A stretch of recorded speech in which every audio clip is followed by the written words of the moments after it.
Hi friends, welcome to our channel.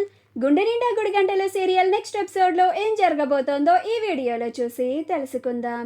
Balu మీనలు ఇద్దరు ఫంక్షన్కి వస్తేనే ఫంక్షన్ జరుగుతుంది అని అన్న శృతి అసలేం జరిగింది అని తెలుసుకోవడానికి ఈ వీడియోని స్కిప్ చేయకుండా ఎండ్ వరకు చూసేయండి. ప్రభావతి శోభనతో మాట్లాడిన తర్వాత రోహిణికి వార్నింగ్ ఇస్తుంది. అప్పుడు రోహిణి చాలా కంగారు పడుకుంటూ పార్లర్కి వెళ్ళి జరిగిందంతా విద్యతో చెప్తుంది. అప్పుడు విద్య, అయిపోయింది రోహిణి, ఇన్నాళ్ళు నువ్వు ఎన్నో అబద్ధాలు చెప్పి ఆ ఇంట్లో కాపురాన్ని చేశావు. ఇక మీదట మీ అత్తయ్య నిన్ను అస్సలు వదిలిపెట్టేలాగా లేదు. నువ్వు కనుక ఆవిడ చెప్పినట్టుగా మీ నాన్నని గనక ఆ ఫంక్షన్ రోజు తీసుకురాకపోతే ఆవిడ నిన్ను ఇంట్లో నుంచి గెంటేసేలాగుంది అని అంటుంది. అప్పుడు రోహిణి, నువ్వు నన్ను ఇంకాస్త భయపెట్టకు విద్య, ఏదన్నా ఐడియా ఉంటే చెప్పు అని అంటుంది. అప్పుడు విద్య, ఇంకేం ఐడియా ఇవ్వాలి రోహిణి, ఇప్పటికే నువ్వు చాలా తప్పులు చేశావు, ఇంకా నువ్వు తప్పులు చేయాలని అనుకుంటున్నావా అని అంటుంది. అప్పుడు రోహిణి, మరి నేను నా కాపురాన్ని నిలబెట్టుకోవాలంటే మళ్ళీ ఇంకో నాటకం ఆడక తప్పడం లేదు. మా అత్తయ్య నాకు అంత ప్రెజర్ పెడుతోంది అని బాధపడుతూ ఉంటుంది.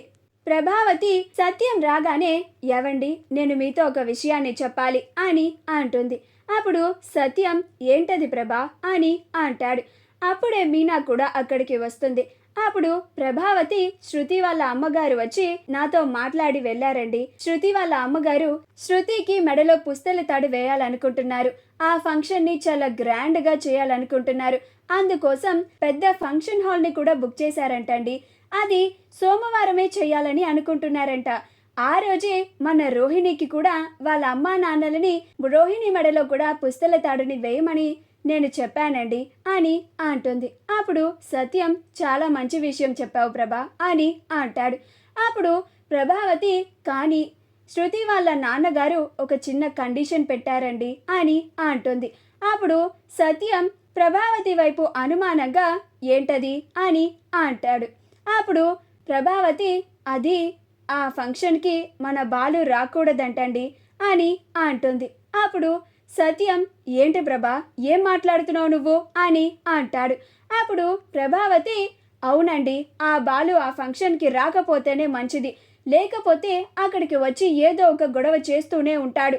ఆ బాలుకి బాగా డబ్బున్న వాళ్ళ ముందు ఎలా ప్రవర్తించాలో అస్సలు తెలియదు, వచ్చి గొడవ చేస్తారేమో అని వాళ్ళు భయపడుతున్నారు. నేను కూడా సరే అని చెప్పాను అని అంటుంది.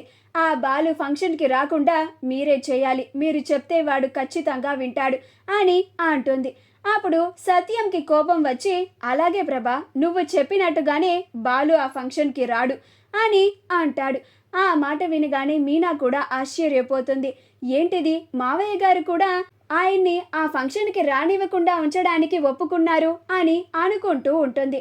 అప్పుడు సత్యం, బాలు రాడు ఆ ఫంక్షన్కి, నేను కూడా రాను అని అంటాడు. అప్పుడు మీనా, ఆయన రాని ఫంక్షన్కి నేను కూడా రాను అని మీనా కూడా రాను అంటుంది. అప్పుడు బాలు వచ్చి, ఏంటి, నా గురించి ఏదో డిస్కషన్ జరుగుతున్నట్టుంది అని అంటాడు. అప్పుడు మీనా జరిగిందంతా చెప్తుంది. అప్పుడు బాలు ఏమీ మాట్లాడకుండా మౌనంగా ఉంటాడు. అప్పుడే అక్కడికి రవి, శృతిలు కూడా వస్తారు. అంకుల్, ఏదో మాట్లాడుకుంటున్నట్టున్నారు అని అంటుంది.